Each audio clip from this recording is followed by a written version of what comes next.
Welcome to Wizard Team, a Black magical podcast for Black magical stories.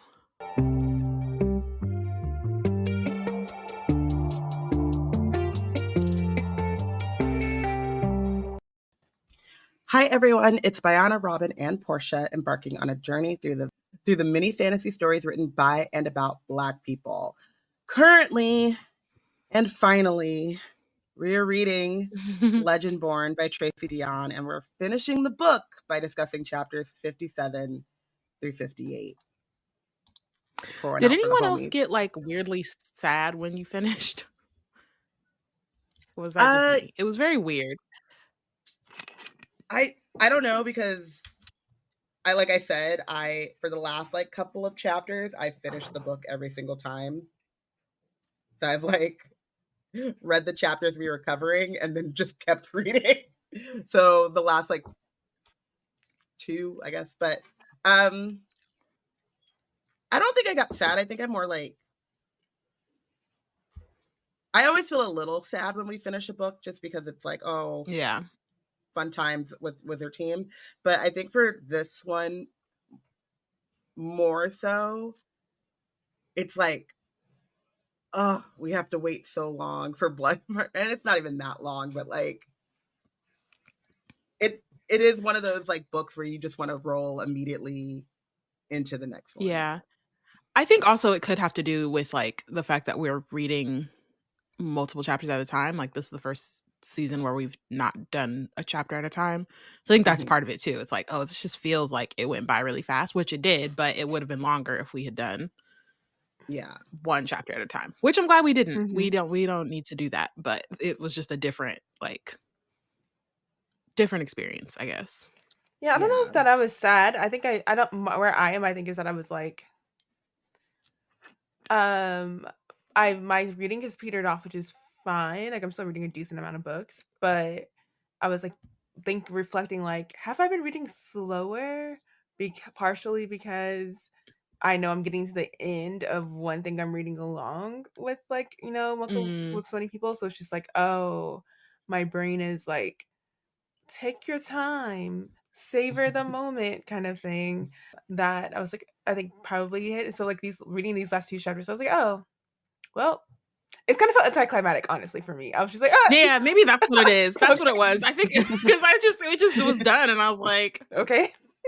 Oh, that's it. Like again, like not the book itself, but just like the process of doing it is weird. It's a weird way I did feel that too, though, and I was wondering about that. So it's funny to hear you guys say it, of like finishing the book and being like, oh, huh.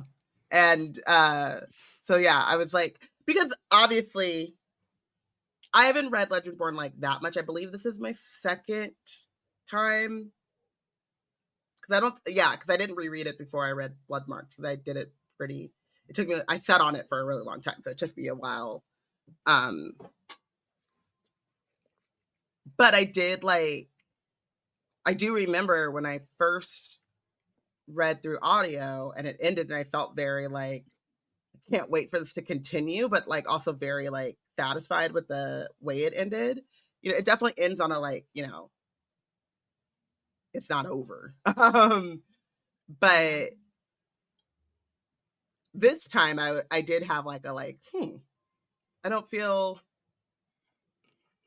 as like satisfied, but that I think it's probably the nature of like how we're doing it, and knowing that like maybe I'll feel that after we finish recording today. I'll be like, oh, we're done. Yeah. Maybe, yeah. I mean, like I plan to reread Bloodmarked like when we finish, but oh yeah, part of me, because I also finished another book that same day that I finished Legendborn, and I was like, should I just go into Bloodmarked now? And I was like, nah, because we're still about to like, we have 2 more weeks. Like we have this week and we have next week, so I'm like, I'm gonna wait, at least till we finish this episode, just to like, you know, get a little bit of space, but also just make sure it's like, okay, we're done, we're now moving on or whatever. But yeah, it's just a different, I wonder if we're gonna feel like that when we read our next book, like if it's gonna do a similar thing, just because we're like, just the nature of how we're reading it, it's interesting, because I just finished it and I was like, wow, that's it, we're not there's nothing else. Yeah, I do think there's something different about reading a book for Wizard Team. in both of the ways. So like when we just did the bonus episode for Within These Wicked Walls, like we had to read the entire book before, because it's one episode on one book.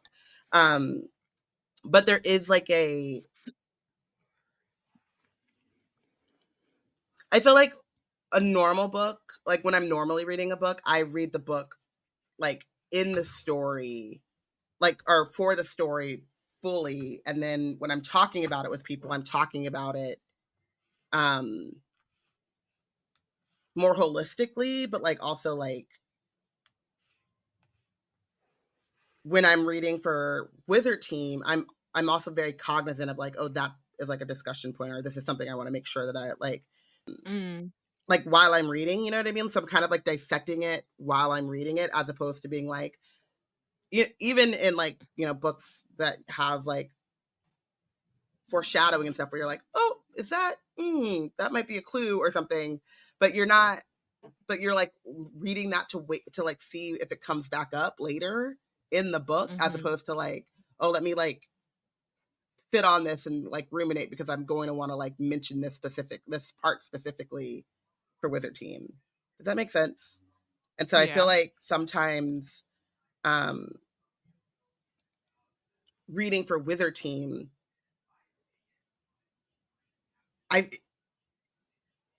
mean, we've already talked about like paying attention to like things that are like things sticking out more that probably wouldn't on our first read, but like it's just a different muscle. And so I think that's possibly also like when I was like, I'm definitely reading Bloodmarked. It's like I'm waiting till we finish to start Bloodmarked, because I'm not going to read Bloodmarked for Wizard Team. I'm like, right. I'm going to take all the stuff that we've talked about into my reading of Bloodmarked, but I'm definitely going to be like, I am trying to like, you know, strengthen my cell brick or talking point. That's why I don't know. Yeah, I was going to say that as I was like my anticlimactic moment when I was finishing it, I was like, oh, maybe it feels anticlimactic because I haven't had time to talk it over yet. Once like we finished the episode recording, then now feel climax completed. Like we're done. We're done. Move on. Yeah. And speaking of dissecting, let's dissect how we got here to chapter 57. Transition. And what we talked about last episode of Wizard Team. So previously on Wizard Team, Bree's foremother Vera takes her on a memory walk. It is a memory walk that is written in verse, and the flow of it and what's happening kind of merge in a way that is like, it's very traumatic, but it's told in a way that it lingers and it sits in Bree's mind. In this way, we learned that Vera was raped by the plantation owner and human trafficker who enslaved her family and others on his plantation. This man was a Davis and also scion of Arthur. Vera runs away when she realizes that he is going to kill her because she is pregnant and he cannot have the scion of Arthur bloodline continue through her. She realizes this danger. She decides to call on her ancestors who work with her to bind the root to her and her line through bloodcraft and protect all daughters, including the one that she's about to have, from the order. Bree then sees how the magic passes from daughter to daughter through death. Robyn pointedly pointed out that she witnesses every one of her foremothers' deaths. So tragedy, trauma, all over. And this is all happening in her brain while she's in the middle of a traumatic event, personally, like actually in reality. So it's just a lot of stuff on top of each other. Vera then releases Arthur with Bree's permission. Arthur rears his ugly head in Bree's mind. Luckily for Bree, this allows her to fight off the demons that come at her, including a grizzly bear. And Arthur is like, help the bear because he is ready. She also is able to pull Excalibur, which Nick was unable to do. And she uses that in battle with the Legendborn. And Arthur takes a page out of George R. R. Martin's book, and he tells everyone to bend the knee, and Tor decides she won't be doing that. And that's where we ended previously on Wizard Team. Now we are in chapter 57. And we like it opens with Bree waking up to Post-its stuck to her forehead, which is like, you know, I love you, William, never change. He's tried every location so far. He put it on her chest. He put it on her. He's like, please read and just do what I say. Yeah. please chill. So basically it gives her a little bit of a rundown. Or Bree had collapsed after driving Excalibur back into the stone, which is like, you know, shout out to Black Mama's talking about put that back where you found it. I was gonna say, I love how she's just like, I don't actually want this. I'm gonna just put this back where it goes, and I'm out. Like, I need to just set this down before. You just know if Dud Davis had pulled Excalibur, he would have carried it around with him all the time. He'd been like, you see what it is. But like, I feel like she was also like, she's like, considering Arthur, like how he was already a problem. She was like, I don't need these problems. Like, I don't need Arthur ready to go anytime Excalibur's in his vantage point. Like, I'm good. No. I mean, because she did say when she picked it up, like war was like singing in her veins. So it's like, I could get it. She's like, let's keep Arthur in check. Yeah, let's keep these problems underground. And then she is carried back to the lodge by Sel. William says it was all very dramatic, and that Alice made sure that she would get cheesy grits when she was ready to wake up. And William likes Alice, and we like Alice, though it was rocky at the start. Now we've turned things around. I'm thinking Bayana is not letting her irk for Alice go away. Contextually, I've let it go. She was tripping, but I feel like you're forgiven, like, not forgotten. Exactly, forgiven but not forgotten. Exactly. And then I love this because Bree then cries. She says she cries for her Vera, she cries for her ancestors, she cries for her family and for her mother, and then she cries for herself. And I'm like, you needed that, girl. Get it all out. 100%. Like, yes. Like, yeah.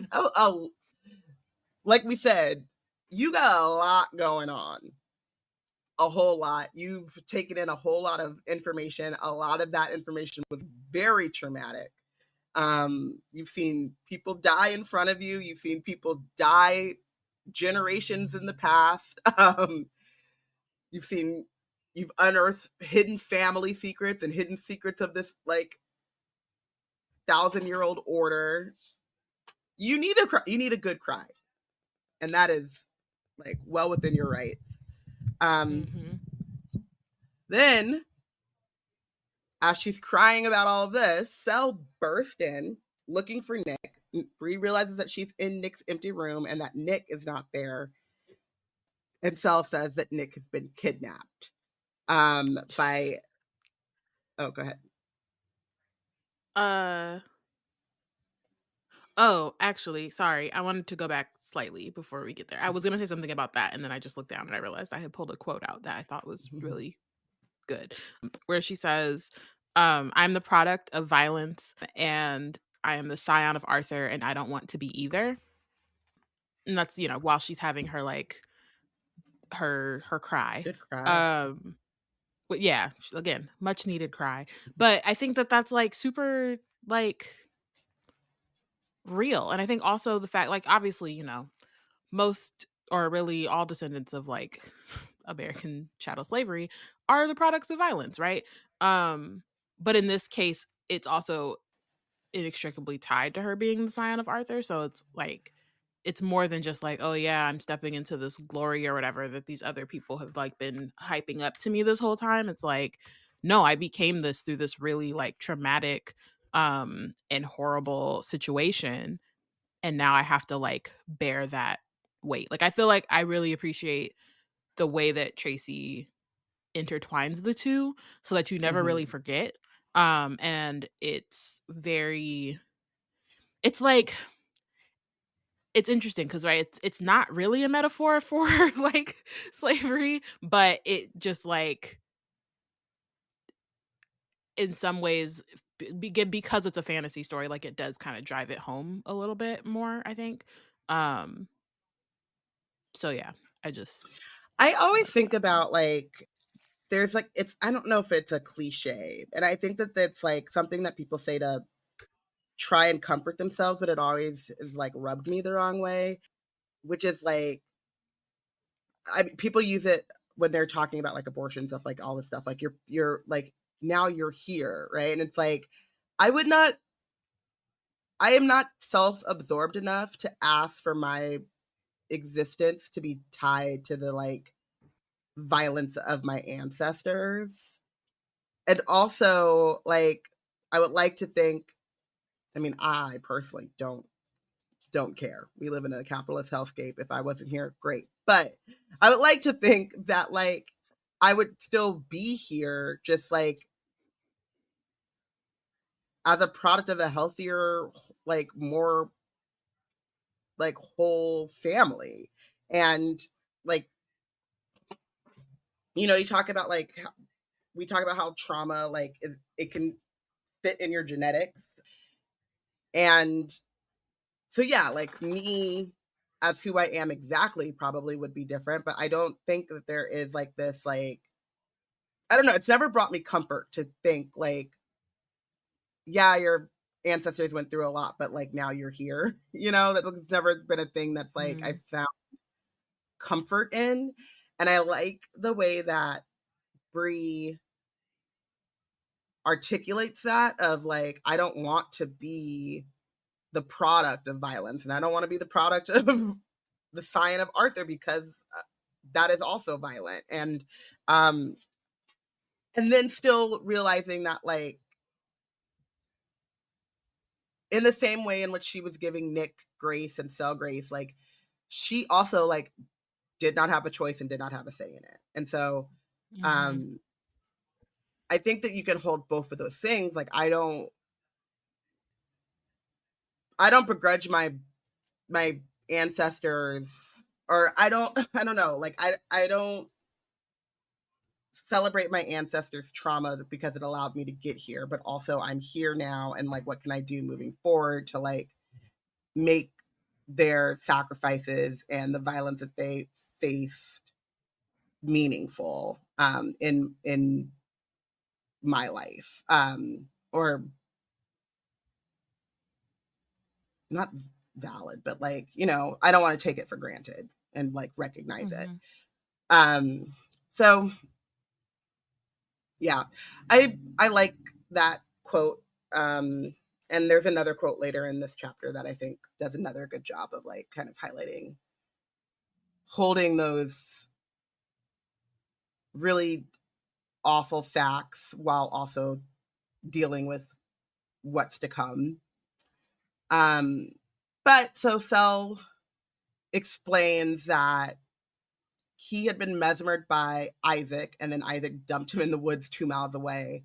And Nick has been kidnapped by Daddy Davis and Isaac. Again, I'm just like, Davis, why do you keep saying please daddy? stop calling him daddy. Oh my God, it's so bad. I'm sorry. You keep saying it.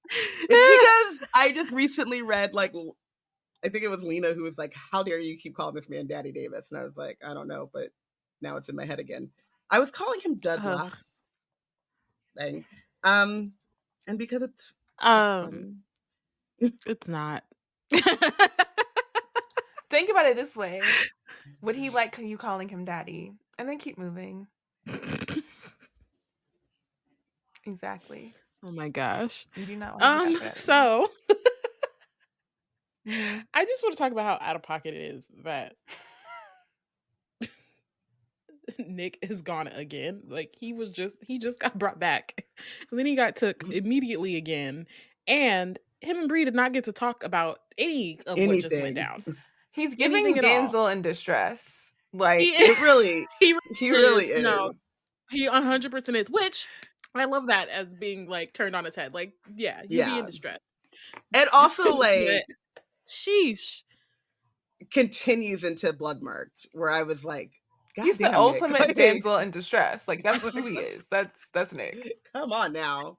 Nick Nick the damsel, Nick the damsel Davis. So Dud Davis and Damsel Davis have gone. Cell and Bree have been like calling nonstop. And hold up. Also, Cell is like so upset and he looks lost. Like that's like something that like Bree says when he first bursts into like the room. Also, she was sleeping in Nick's bedroom, so clearly there was a plan to have a conversation or not have a conversation. You know how they do, but I mean, Cell's the one who took her to Nick's bedroom, so I feel like this is gonna be a 3-person conversation. Or non-conversation. It should be though. All three of them need a conversation. Everybody needs to talk. Yes. Truly. Agreed. I think it's also funny. Like, so, go ahead. Oh, I was just gonna say, like, you know, obviously, we're getting this from Bree's perspective in the sense of like she and Nick definitely need to talk just to like figure out. You know, Bree has had her cry, but she still has to process a lot of what is happening. And Nick also has, like, they all have to, you know what I mean? But like the fact that Nick now is going to have to do that on his own while his father has like kidnapped him and is just like, you know what I mean? Like it's a whole added thing, right? I mean, he already knew his dad like wasn't shit, and probably before he got kidnapped the second time was definitely aware. I don't know if he knew that. I think he had like a very complicated. That's what I'm saying. No, I'm saying before the second time. I'm saying while they were down in the Ogoth, he was definitely like, "Oh, this man is wildin'." Not before that. I'm saying, yeah. I'm saying like now that he's been kidnapped the second time, he does not want to be there. You know what I mean? Like he's like, "This is not." I'm just laughing at the last thing he saw of his dad before he was kidnapped was his dad running away like a little baby, and then the first thing you're gonna do to be a big bad man is like kidnap your own child. Like, oh, you a big boss. Oh, you doing big boss things for sure. He's so weak. Hilarious. Like, and then we have like a moment of, it's the first kind of small moment of tour tripping, but not the last by any means. So they are like, so Bree's pacing, calling his phone. And then Tor goes, has anyone else tried calling him? As if Nick just isn't answering Bree. As if like he's just decided to leave her on red. Right. When like and that 2 minutes ago or 30 minutes ago or whatever, that demon, Roz, was like, the only way to get to Nick is through Bree because that boy is in love. Not even that. Whose bedroom was Bree in? How did she just get down? Right. Where did she just come from? Come on. How do you even know who Bree is? Nick, what happened when Bree left and his daddy kidnapped him the first time? He went off. Like, come on. Like, oh yeah. The answer is just someone else should call him. And then Cell is like, kidnappers don't tend to let their hostages call home Victoria. And he's sitting beside Bree in the chair, and she can feel the heat of ether radiating from his skin. So, you know, just throwing that out there. So they start to talk about like, why would Nick be kidnapped by Davis and Isaac, and Cell says it's to keep the table from gathering and that the regents will do whatever it takes to get Lancelot back and then give Dud Davis whatever he wants in order to have that happen. And so he's holding William, his own son hostage. He is holding his own son hostage for leverage, for power, just for power leverage. For his own means, yes. This is the fruit of his loins or whatever, loins or whatever. So then William is like, okay, can we stop, go back to not the beginning, but like, can we just get our bearings here. Can you let me know again, like, what's going on? And so then Bree explains that, or well, I guess because Cell is kind of like, they wouldn't, or someone asked like, why wouldn't they take Bree as well? They were in the same room, and Cell's like, why would they take, you know, Arthur, who's already like an awakened scion of Arthur, right? Because now she has like his power, so that who he cannot control and who's like full set of powers he doesn't understand. And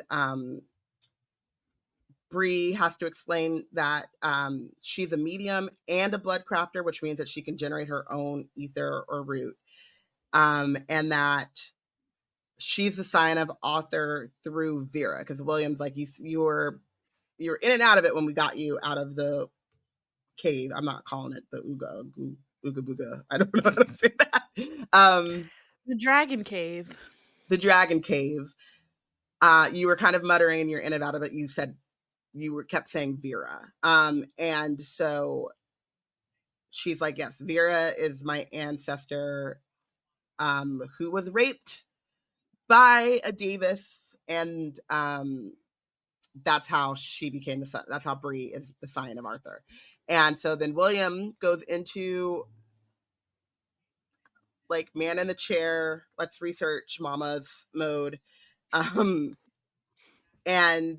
I love that it says William's grief has sent him diving into work. He's eager to dig into all that Arthur's possession entails. And Bree is kind of like, I don't really want to go through this again, but if it helps you. And William is like, we need as much information as possible before we can figure out what to do next, right? Like, we can't go after Nick. We don't even know like what's happening.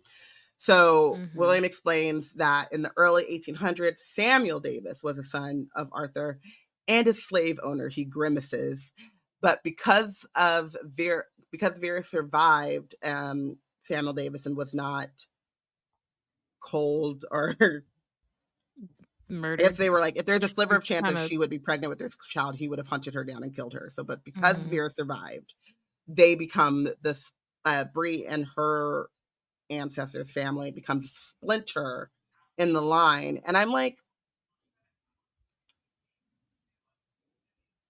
I understand what they mean by that. I take umbrage with the term splinter, because like the line continues. It's just outside of the order's purview. You know what I mean? Like, yeah. The line continues the way it's always meant to continue. It's just that the order no longer has control or knowledge of where the line is. It's not a splinter. Right. The Davises, as you know, they're known, are no longer the line. Like, right. If anything, they're a splinter of the Reynolds. Well, no, that's what I love. Exactly. That part. Whenever William was like, "Oh, so they're not even Davises," and I was they're like, "Not even Davises." Yeah. So she's like, right. So then she's like telling that he's like, "What's the name of the other person?" And that is Paul Michael Reynolds, who lived near the Davis plantation around the same time. And so the Davises, like you guys just said, are actually the splinter of the Williams line, or the Reynolds line.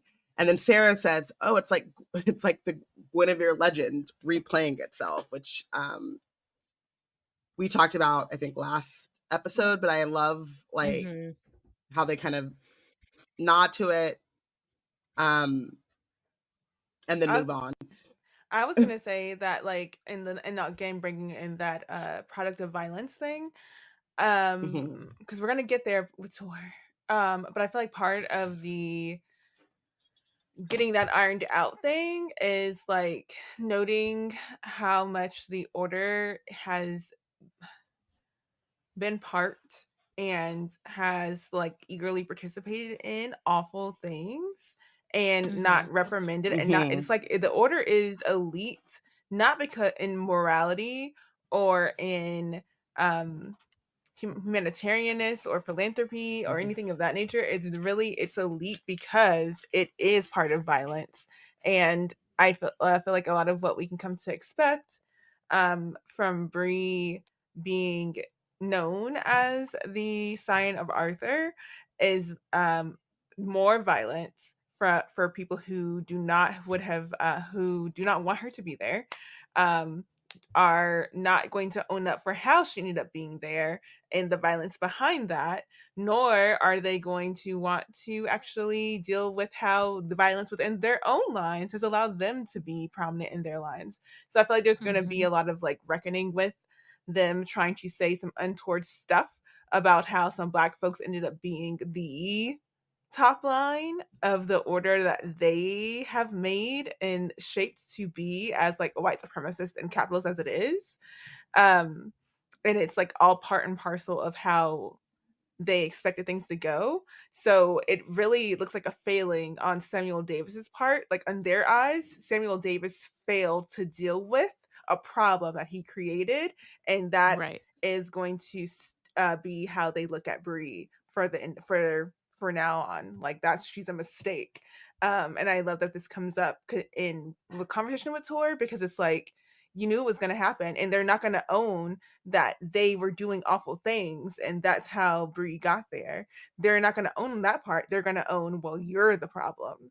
The product of the violence is the problem, not the actual violence itself.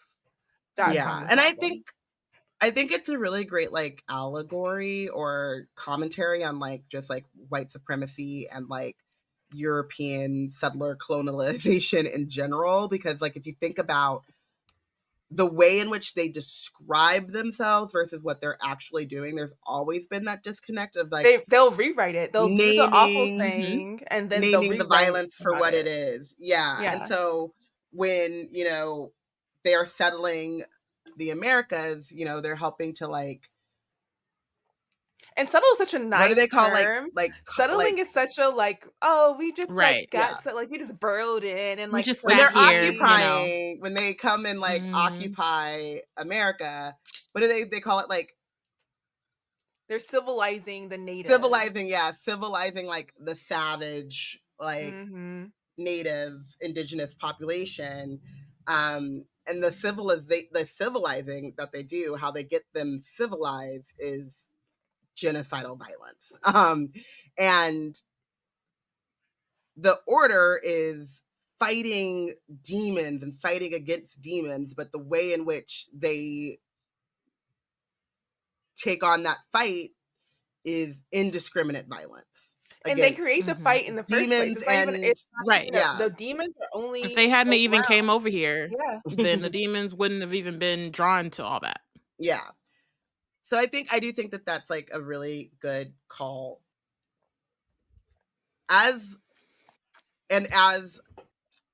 Sarah's asking these questions, and saying it's like the Guinevere legend, and then asking kind of like, what are we going to tell the regents? And they're kind of trying to figure that out. Tor leaves the room and then re-enters and says that she called the regents emissary and that they're on their way.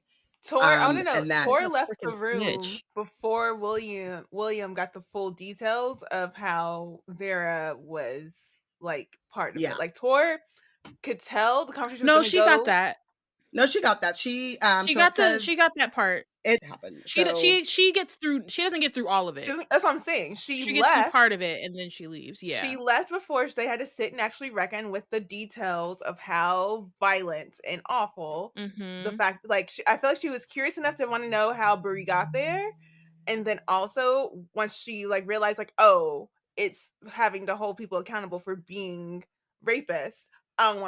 That's too many feelings. I'm gonna go and make these moves so that everybody will be part of the concept of like, who's in charge here? It's me, the only valid white person in charge. Like, no. Yeah. Well, so she did leave the room before they really go through the whole thing. So it says that Tor, where are we at? When they're asking about like why they would take Nick and not Bree, it says that Bree is something new, something powerful. and that the theory is that Arthur will inhabit Bree. And this is when William's kind of trying to go through it and ask her to like explain her lineage. Tor excuses herself just as Sarah walks in with a carafe of coffee and mug. So she does miss the understanding, like the full breakdown of them figuring out like where the lines split. But so she comes back in telling them that she's already called their emissary and that the Regents are on their way. Sel yells at her, and Tor in response says she's in charge now, and that she had to she had to do it because they have 2 dead squires, a dead scion, a Gorachel who murdered a squire and infiltrated us for months, and that there are others embedded in the order. What do you think will happen if we try to hide all of that? Is Tor's like justification. And Sel's like, it's not your call to make. You're not in charge. Bree's in charge. Bree is sitting right here. Like, Bree. And then Tor says, Bree is what? Our king by accident. This is a mistake. And then Bree gives her a little smackdown. Oh, Alice yells at her saying, can't believe you're calling 300 years of chattel slavery 300 years of accidents. And then Bree gives her a bit of a smackdown about how that man knew exactly what he was doing. It wasn't an accident. Hello. He liked owning her. He liked having control over her body. And then he also was totally fine with ending her life once it was no longer useful to him, or once it became an inconvenience, right? So I love how Alice was like, oh, we got time today. Right. Yeah, I know. And I love the best friends team up on the SmackDown. Mm-hmm. And then Tor, I just want, like, I want to read this part because I know we try not to like read directly from the book, but this change of, it's like whiplash, but it's also like, oh, so you were just determined to be the worst. So like I said, Bree is laying in the Tor saying, what that man did was not an accident. He knew exactly what he was doing. He liked owning her life, her body, and he wasn't the only one. She wasn't the only one. And Tor's response to that is, people gave their lives for the cause last night, and you, what, just showed up at the last minute? As if Bree's people didn't give their lives, as if everything. First of all, as if they didn't give their lives. But also, she was literally in that mission. In the battle. You were actually the one who showed up last minute because you were hurt. And she freaking got kidnapped. Like, yeah, she been in this. Yeah. I will also goalpost moving because you're really trying to just derail the conversation and go where you want to go with it, which is you want to be in charge. That's where you're trying to go. You don't actually want to realize the power that Bree has. You don't want to do that because if you want to talk about last night, let's talk about last night. Where did Arthur show up? Did he show up in Nick? No, he showed up in me. So again, little Tortoise. Also, how did y'all even know to go to that cave? Bree showed back up and told y'all what the fuck was going on. It don't matter because at the end of the day, Arthur resides in Bree. So what are we gonna do, baby? Trying to pull rank? Try me. Like, can anybody control that? Like, it's done. Right. That's been done. Y'all ain't been the science of Arthur for since the 1800s. So it's been done. Hello. She ain't just showed up. You just showed up. Right? You're mad because the bloodline you should have been trying to get with this whole time was a black butt bloodline. That's what you're mad about. That's what you're mad. Everybody in this whole piece should have been trying to angle for being with my family if they really wanted Arthur's bloodline, and now you're mad. Keep it. It's also interesting too, like, and it came up just also at the end of the last chapter when like she's the only one who doesn't bow. Like the levels of indoctrination these people have, and like what trumps what, you know what I mean? Like she, like for Sel and for all these other folks who are like, oh, that's Arthur, right? Like they were surprised because obviously it's a shock. Didn't nobody know, but the line is law. So Bree's Arthur.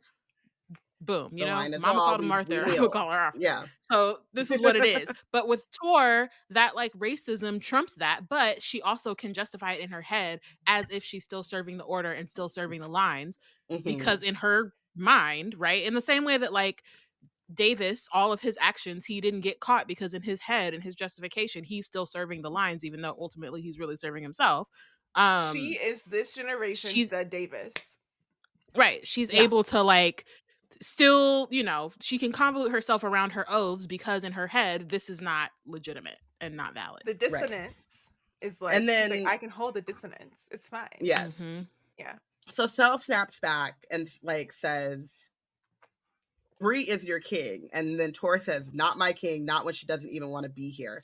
And then Alice comes in with this, ooh, I love when best friends hit you with the okie doke, the 1-2 punch, right? So Alice says, sign of Tristan, right? Bree doesn't have a choice in any of this, as far as I can tell, and neither do you, third ranked. Boop. Because guess what? You're still under Nick, and Nick is still and Nick not only is under Bree, but is willingly trying to be under Bree. You know what I'm saying? So, ma'am, it is what it is. Okay. If you want to pull the line, if you want to pull rank, let's pull ranks. Third rank.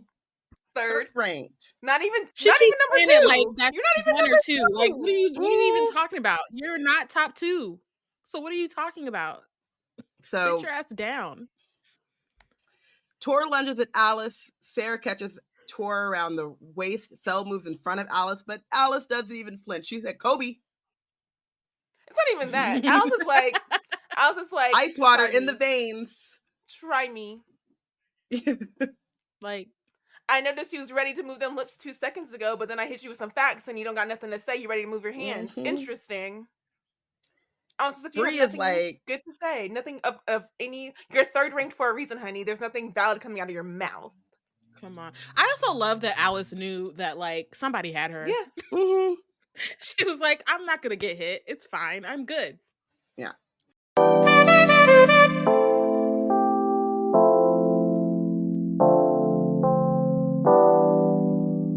Hey, I'm Ryan Reynolds. Recently, I asked Mint Mobile's legal team if big wireless companies are allowed to raise prices due to inflation. They said yes. And then when I asked if raising prices technically violates those onerous 2-year contracts, they said, what the f*** are you talking about, you insane Hollywood ass f- So to recap, we're cutting the price of Mint Unlimited from $30 a month to just $15 a month. Give it a try at mintmobile.com/switch. $45 upfront payment equivalent to $15 per month. New customers on first 3-month plan only. Taxes and fees extra. Speed slower above 40 gigabytes. See details. Wizard Team is back for a new season, and with that comes a few changes. The one we're most excited about, other than reading Legendborn by Tracy Deonn, is that the Patreon chat is back. Support our work by becoming a B&C baddie at any tier, and you'll be able to watch us record live weekly, have your thoughts included on the podcast, and interact with other baddies. Go to patreon.com/blacknerdscreate to join.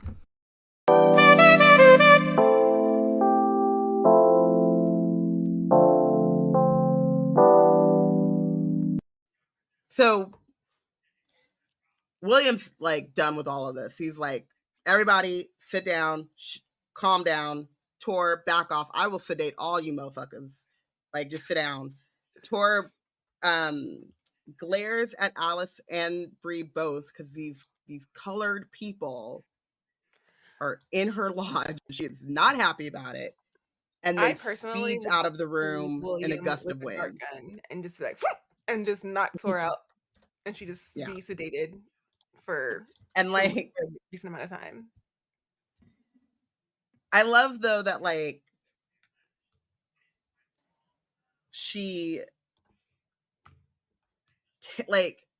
she's over here being like, I'm in charge, but then Alice, who's not even, I mean, I guess they're telling everyone that she's a vassal, but like it's not in this, it's like literally talking about just got here. Alice just got here.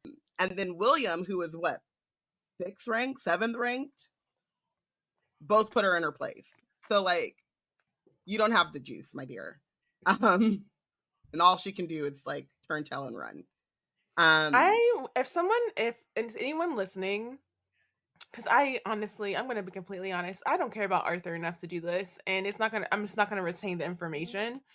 But if anyone listening knows about the lore of the Round Table well, I just would be interested in knowing if there was a relationship between Arthur and Tristan, who is the Legendborn that Tor is representing. Like, is their relationship contentious? Is this like a play off of a relationship that was already part of the lore? Like, where is this? Like, that would be interesting to know, because I don't know. I think I would be interested, because like Arthur definitely like rankled at Tor not bowing down to him, but I wonder if that's also at all related to how Tristan was in relationship with him whenever they were all alive together.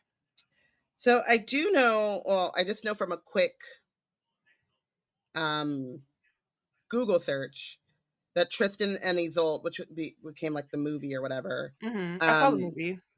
Drink a love potion and fall in love, and that begins a relationship that leads to Tristan's banishment and death. So I'm assuming he's banished at some point. So I saw the movie, but what hit with me in the movie was the romance, not necessarily what was going on. yeah, I don't know if that was part of the movie or not, because it was about him and it was about the relationship. So yeah, he's sent to fetch a queen, the Queen Isolde, and then in the process of bringing her back, they fall in love. But it doesn't say much about, well, I can't do a quick I'm just going off of a quick, like, I guess there's like a kingarthursnights.com. It doesn't say much about his relationship with each of the knights. With Arthur. Yeah. Yeah. That's what I'm saying. As someone who is a lorist, an Arthur lorist, or know someone who's an Arthur lorist who could just like share that'd be interesting. I like to know how much research Arthur's like have done, like, or any artist. I like knowing that like I can like be like, oh bro, you really did that. Like you really brought some obscure like lore that it takes longer to like pull up, and then brought it into like, your storytelling in a really interesting way, and give like kudos to that if that's actually a thing that like excuse me exists in the mythology.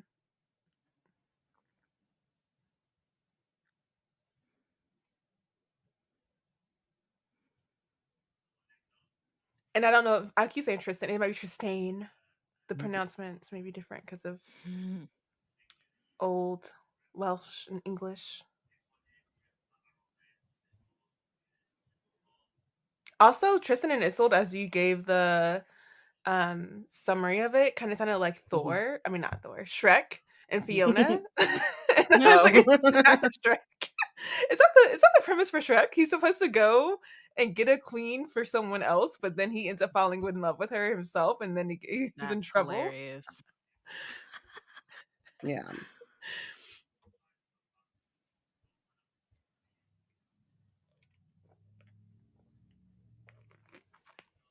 Sorry for throwing you down a rabbit hole. Yeah, I'm like literally on Wikipedia now. Sorry. I'll do that when we end. I'll go back down my rabbit hole. But it's a good question. So Tor leaves, right? Bree's thinking, is it normal for a king to want to mollywop one of her knights? Is it? I don't know. Is that okay? I mean, probably. Arthur would tell her. Arthur had the blood of. If Arthur was awake right now, Arthur would have. I mean, Arthur wanted to mollywop all of them when he was, because they didn't kneel. He was like, "Yo," right. She was the only one who didn't kneel. She was the only one who didn't kneel. Yeah, so he's already ready. He's already ready. Yep. He's already like, when I catch you, Ricky. When I catch you, Ricky. That's what he's. And so Bree's trying to grapple with the fact that she is now in charge. She tells them she needs some air, and then goes off to like a balcony. And then we get, I know without looking that it's Sel who eases the door to the balcony open and then closes it behind him, because she can sense him because they are linked as one. Bree or Sel tells, but they. I'm surprised you maybe she could smell not the yet. Aether in the air when he walked. Listen,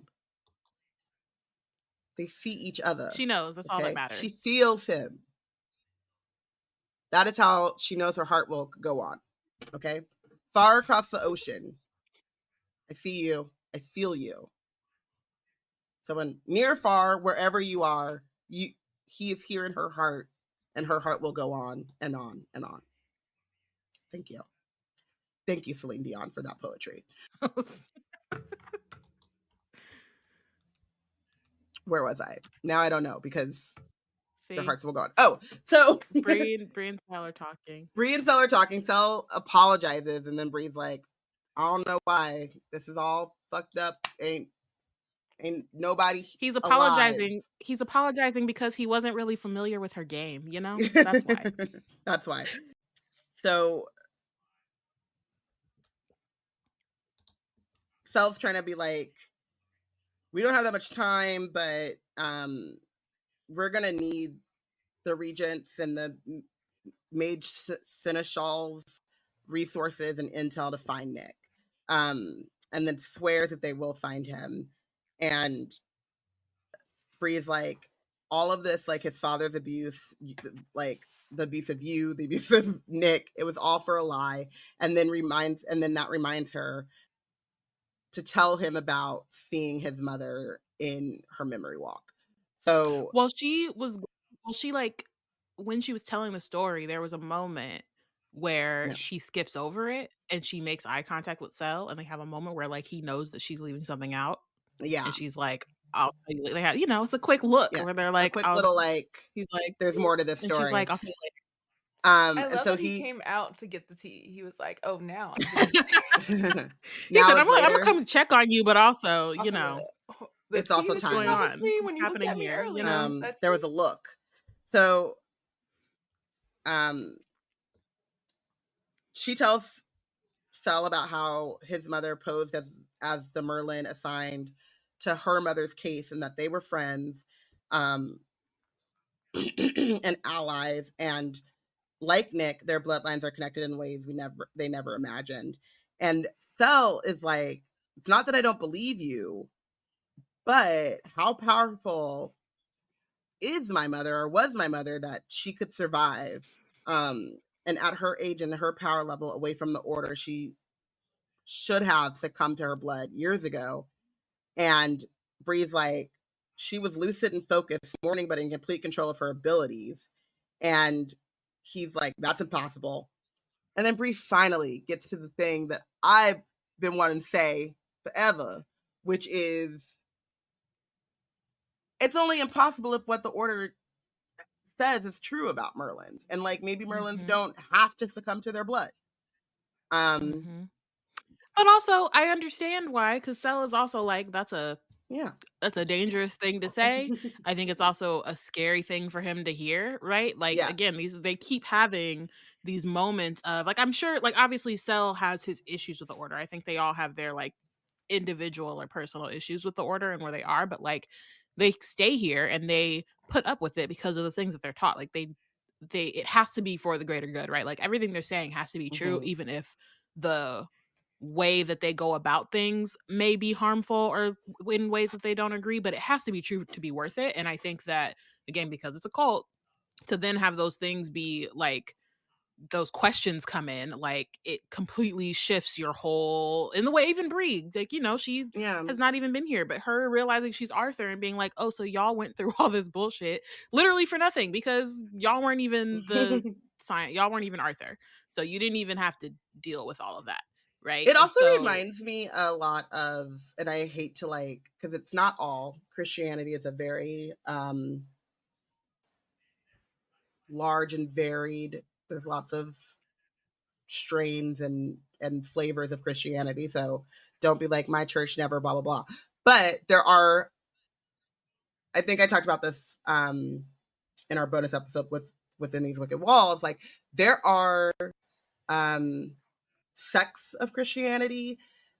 There's sects of all religions. I believe that like hinge on like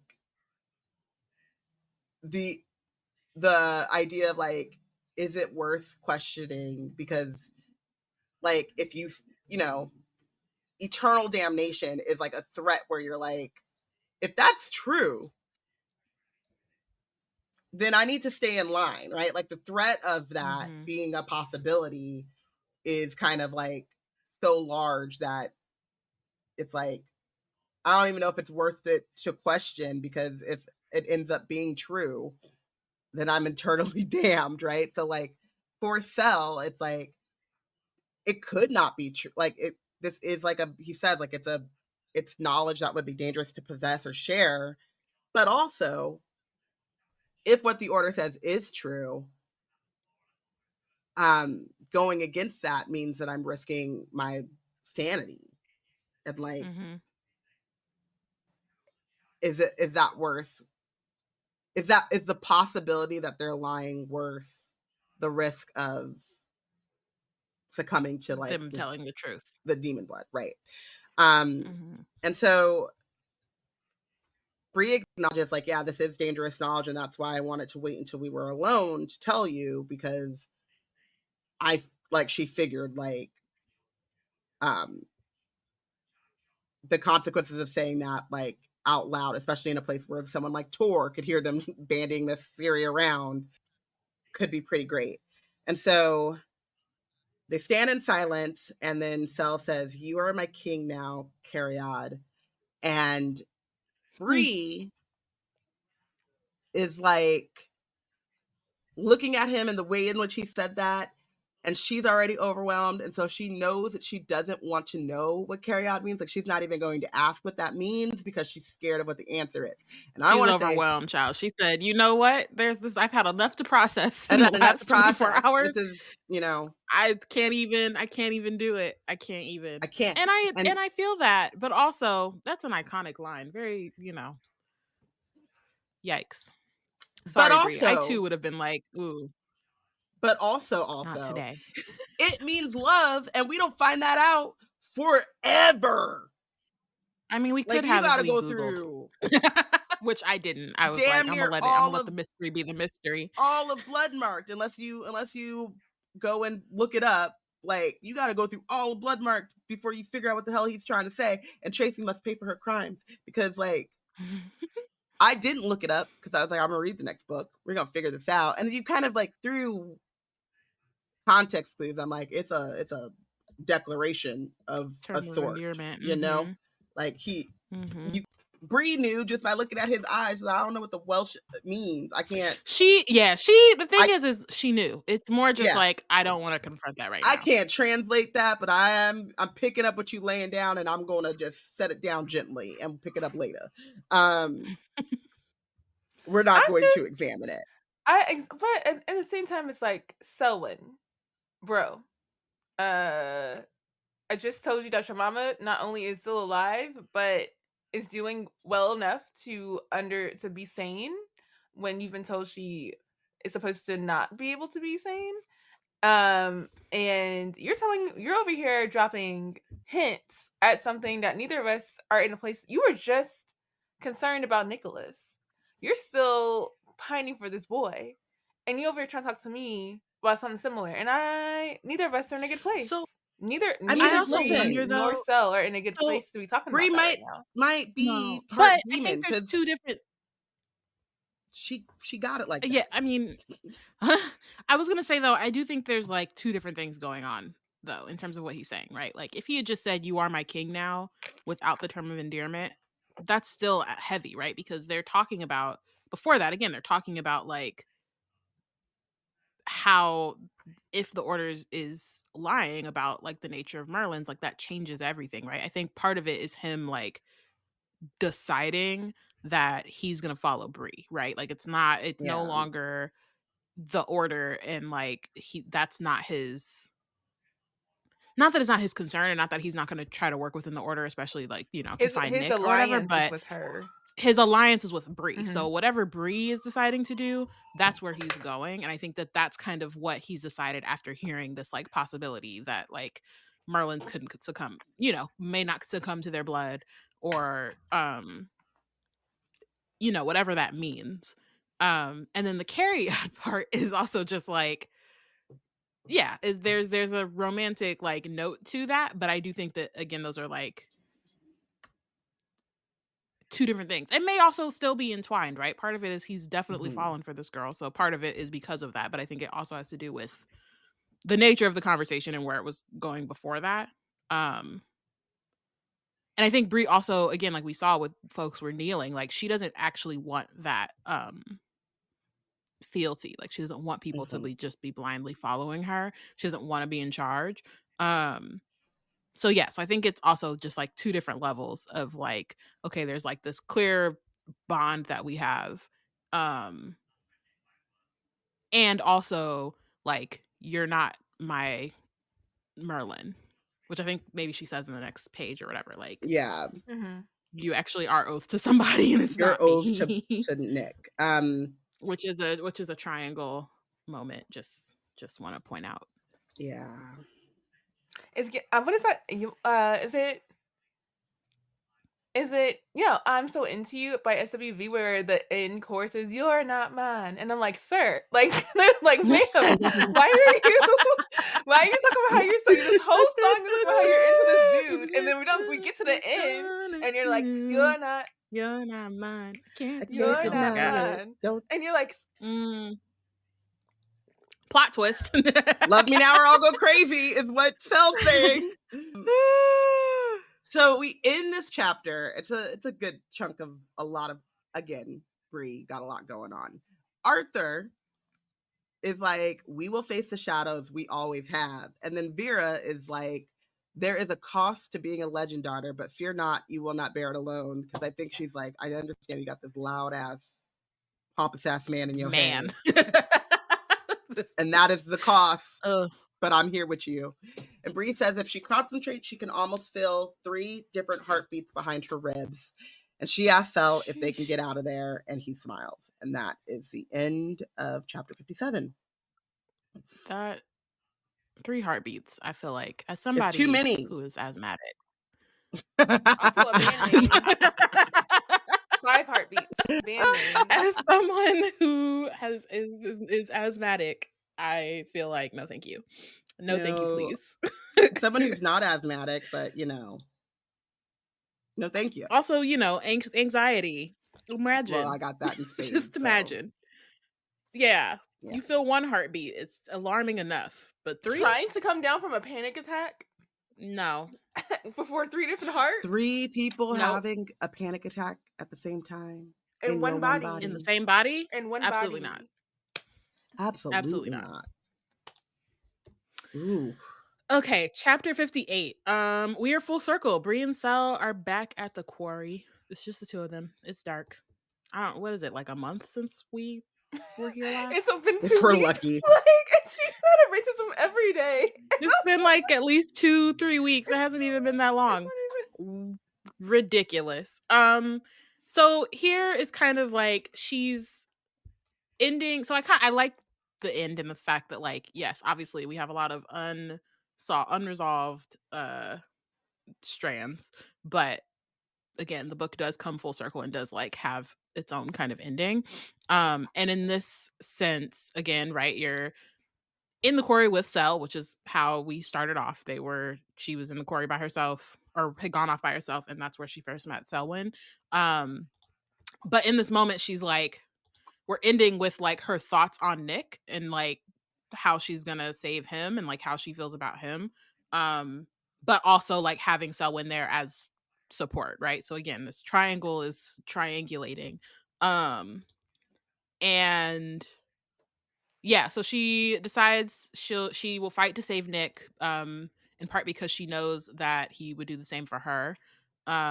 She also admits to herself that she loves him and that she won't lose someone she loves again, and that's not quite what she says. She says, I won't lose someone I love again while I have like this power, right? Which is not quite the same as just like period point blank, but it does give no more deaths. So I'm going to just lay that there.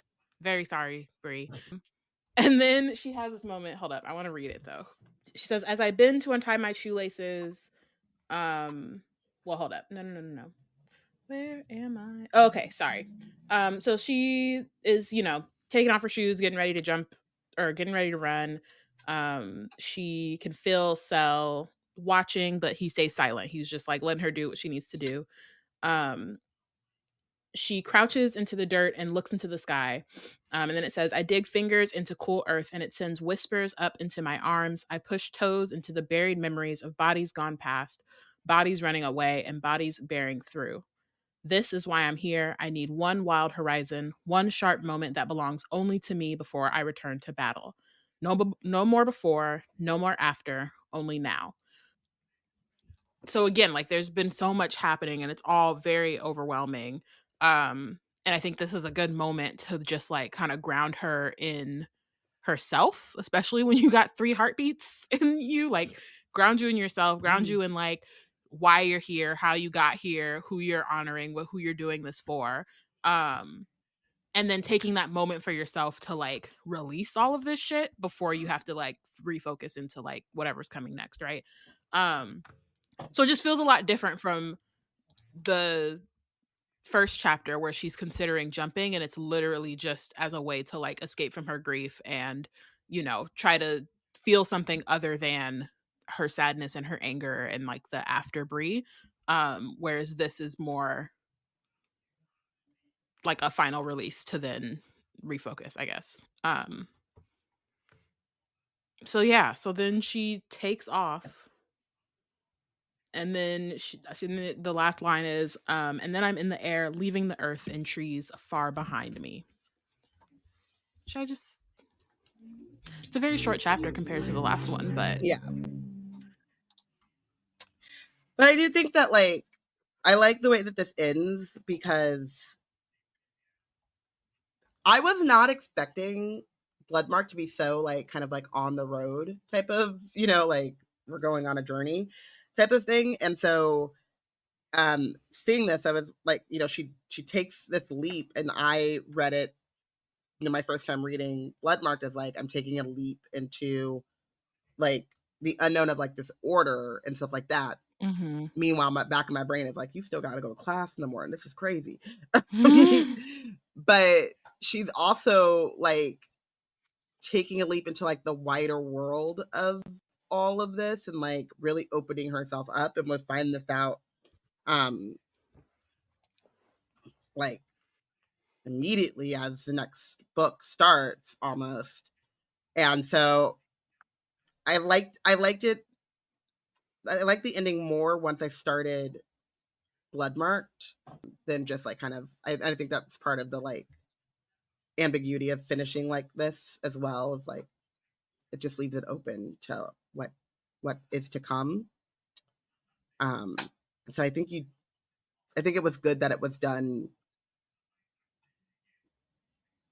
It was small, like you get a lot of information in chapter 57 and like really like kind of answers to like open-ended questions, more questions, you know, going forward.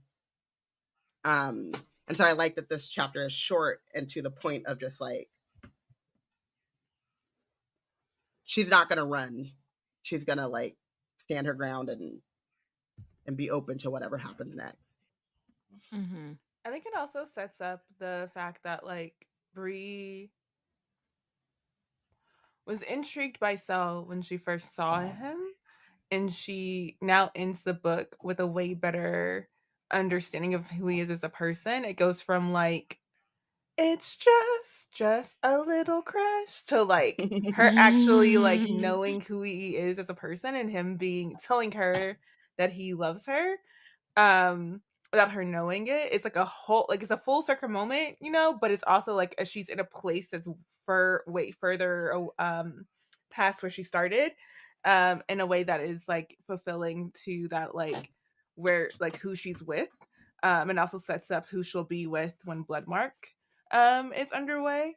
And then so I love how it sets all that up.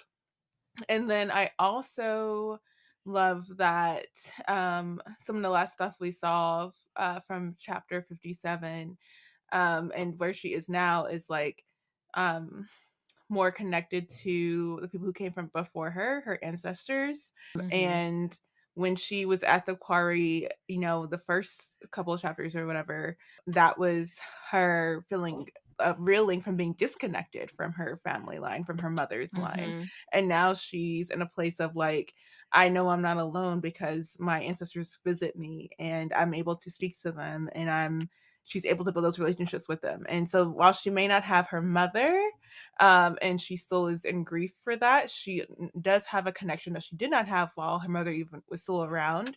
So she's gained a level of internal recognition that was impossible to her before. And it doesn't make up for her mother being gone, but it does give her space to actually be better about positioning who she is herself in the moment, rather than trying to be the person before or after her mother's death. So I love how that kind of like the full circle is not only with like where she is locationally, but also where she is mentally and like with her heart here. Mm-hmm. Yeah. Okay, with that, who is your MVP of this episode? Ooh, I had to give it to 3 distinct people, and I'm sorry about that, but they each did what needed to be done. So,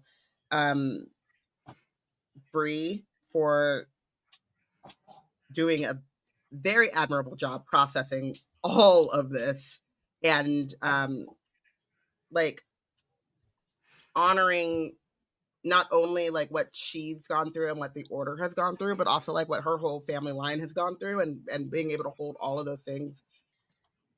And also like I feel like you could see this, like, you know, it got silent and quiet when she's telling them like how she becomes Arthur, but she's very like matter of fact about like, this is what happened, like this is the truth of your history, you know what I mean?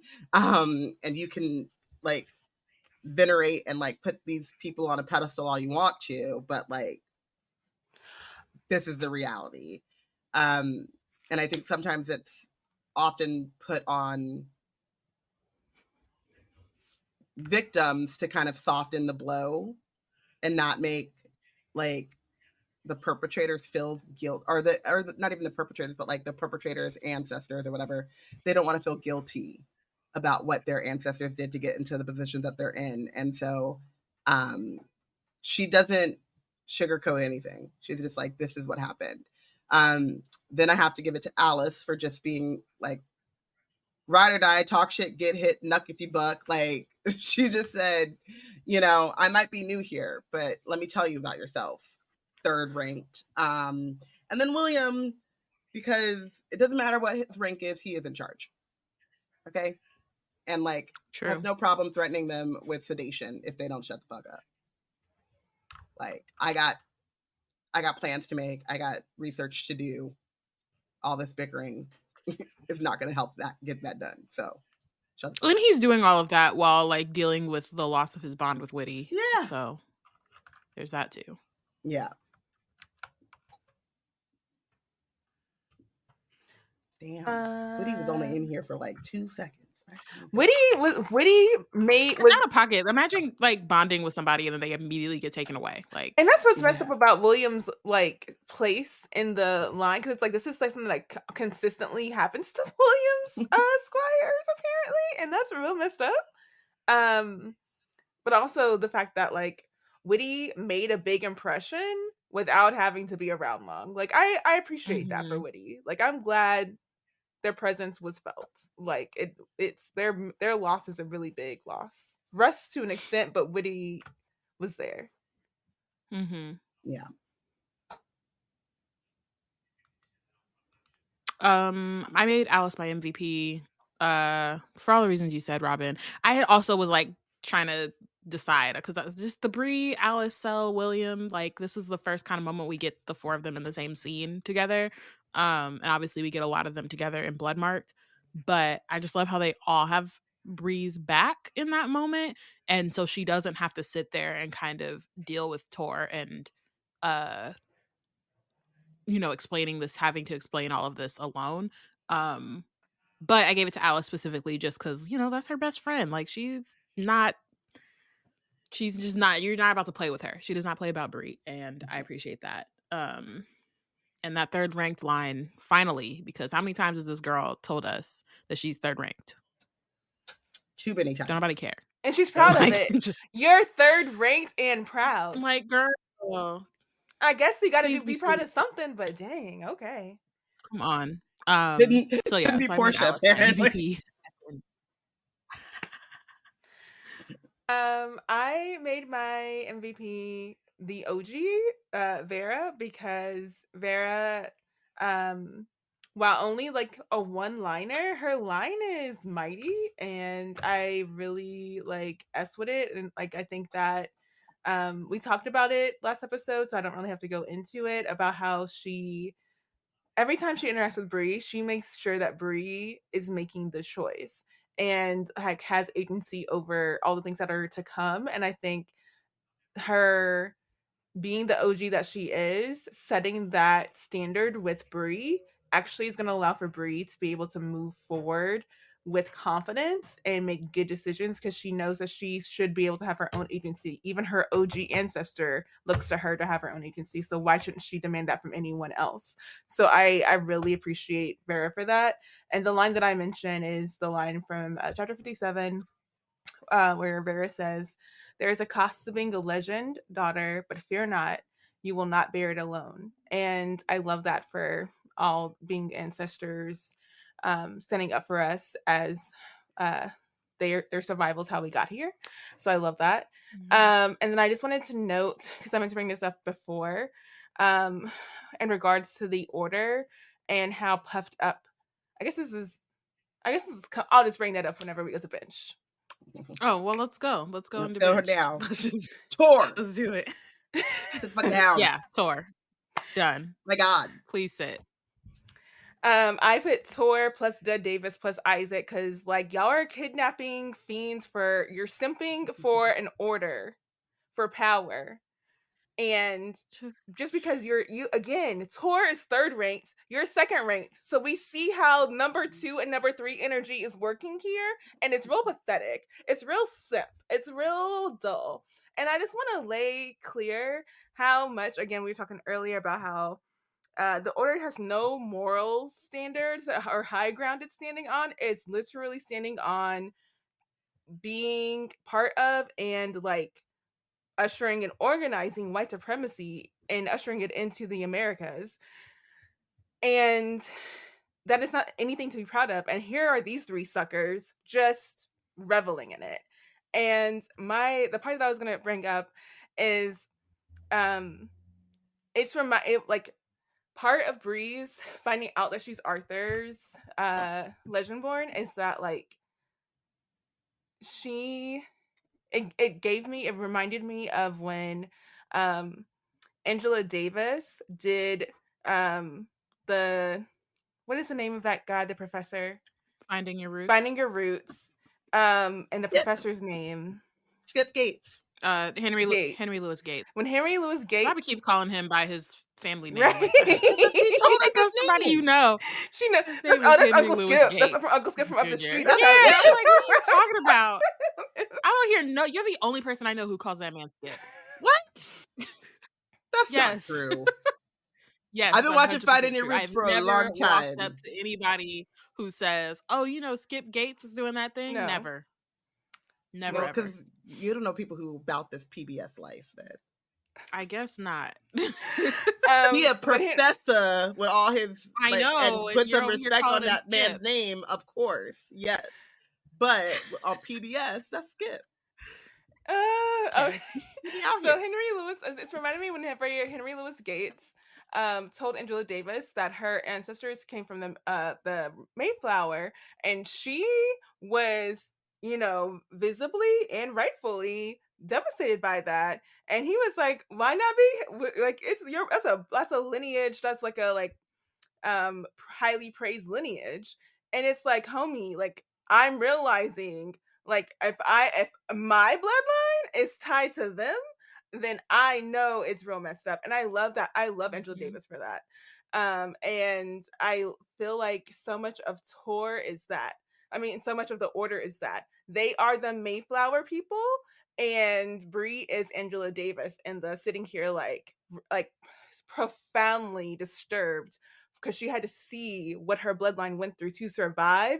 Them trying to they didn't know to hunt them down because Samuel Davis did that one hunt he did, and whatever he did like sequentially, but he did not tell anyone else about it because no one knew to be looking for Bree and them like that.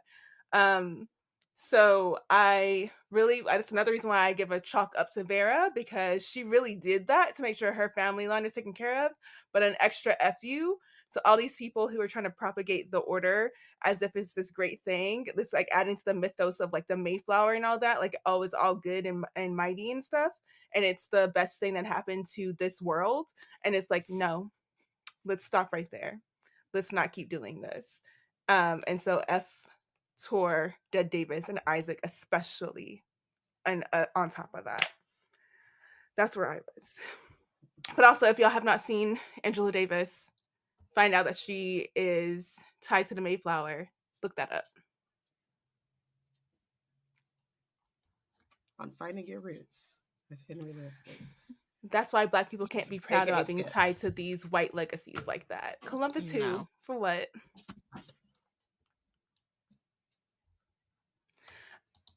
Okay, sorry, I had a burp.